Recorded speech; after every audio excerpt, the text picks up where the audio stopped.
G'day, you are back with comedian David Boyle and I'm quitting alcohol. You might get a little bit of an echo tonight because I've been shunted out of my recording studio, the bedroom. So I came up with a new plan today. I'm good at that. I'm just always coming up with new plans.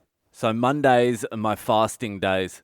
I don't eat Mondays and I've been doing that for like 3 or 4 months. I forget how long. And I can truly tell you this, I don't think it has made one fucking scrap of difference in my entire life, except I'm starving every Monday. But I'm just going to keep doing it because I don't know if it's working or not. But as a gambler, you got to stay on the horse. You can't jump off it now. Although there is definitely one benefit. When I wake up on Tuesday and I have that first fucking meal, it is the most delicious meal of the week. It is fucking great. No matter what I ate fucking 5 carrots last Tuesday. That's what I broke my fast with, 5 carrots. I was waiting for some fucking eggs to boil and I was too hungry. I'm like, what's in the fridge? Fucking carrots. So I peeled a carrot, slammed a carrot, and then 5 carrots later, I'm like, I'm addicted to carrots now. So I've been eating carrots all week too. But starting from this Monday, I'm going on a phone fast as well. So I'm not eating food and I'm not turning my phone on till Tuesday. I'm turning it off when I go to sleep tonight and I'll turn it on Tuesday morning. I need a break. A once a week circuit breaker is not going to hurt me. I just need to give my mind a little bit of a rest. My brain a fucking rest. And this week in particular, I've been on it fucking so much. Like I've spent hours and hours on my fucking phone this week. But with good reason. I found a dude. I think this guy might be my new fucking hero. That's what happens with me. I find someone that says something I like and then I just get obsessed with that person.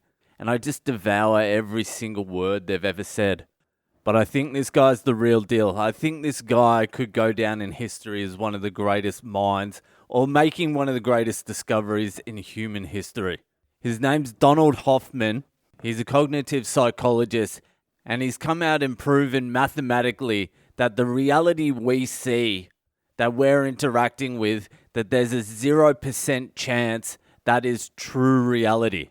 He didn't leave any room for doubt. He's like, there is a 0% chance that the reality we are experiencing is true reality. It's like 0. The other scientist talks are like, come on, Don, give us 1%. He's like 0 fucking percent, cunts. So how he got to this conclusion, now here's going to be a fucking stretch. If you really want to see someone that's not living in true reality, you're about to hear someone, and that's me, because I'm about to explain to you the culmination of 33 years of work by an MIT professor in a 5-minute quitting alcohol podcast. He could have just used me as an example of someone not living in reality. This is what I used to do when I was really into conspiracy theories as well. I'd watch like 18 hours a day of conspiracy theories and I would only retain maybe 3 or 4 words in the 18 hours of research. And then I would go out into the world and I would enlighten the world with my newfound knowledge, which was only a couple of words. It would be like fluoride, Nazis, chemtrails and 9/11 Building 9. And then I would try to explain. I'm like, well, like fluoride in the toothpaste, it makes you dumb. And there was a study, a Harvard study. And everyone's like, what? Where are you getting this information? And then I'd have to go back and do another 18 hours of research and still come back with no information, no good information. But anyway, I'm going to try and explain as best as I can what this Donald Hoffman is saying about consciousness and reality. And this guy is a legit scientist as well. And I don't generally like scientists, not only because I don't like nerds, but because scientists don't really have what I'm after. Yeah, you can build a bridge. Well done. Yeah, you can go into space. Good work. Yeah, you can build an iPhone. Wow. But who needs a bridge when you can teleport? Who needs a fucking iPhone when you've got telepathy? And who needs a rocket when you can travel at the speed of thought? These are the things I want to be working on. All the sciencey stuff is too fucking slow for me. So when they're saying all this, oh, we're going to Mars, I'm like, who cares about Mars? I want to go to another dimension. I want to hang out in another fucking dimension. And anyone who's done any sort of hallucinogenics before knows this reality is just a very small slither of actual reality. And this guy, Donald Hoffman, he's the only scientist I've ever heard speak about consciousness and reality in a scientific way that matches up to how I feel about reality and some of the crazy experiences I've had. So anyway, let's get to it. Let me try and stumble my way through this. So this Donald Hoffman guy has used evolution and natural selection as a way to prove that the reality we are experiencing is not real. Not even in the slightest bit real. What he says is, throughout our evolution, we have evolved to filter out truth, not to see more truth.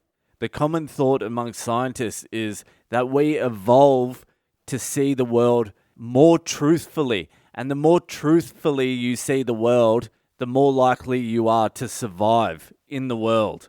And what he's saying is, no, that's not how evolution has worked.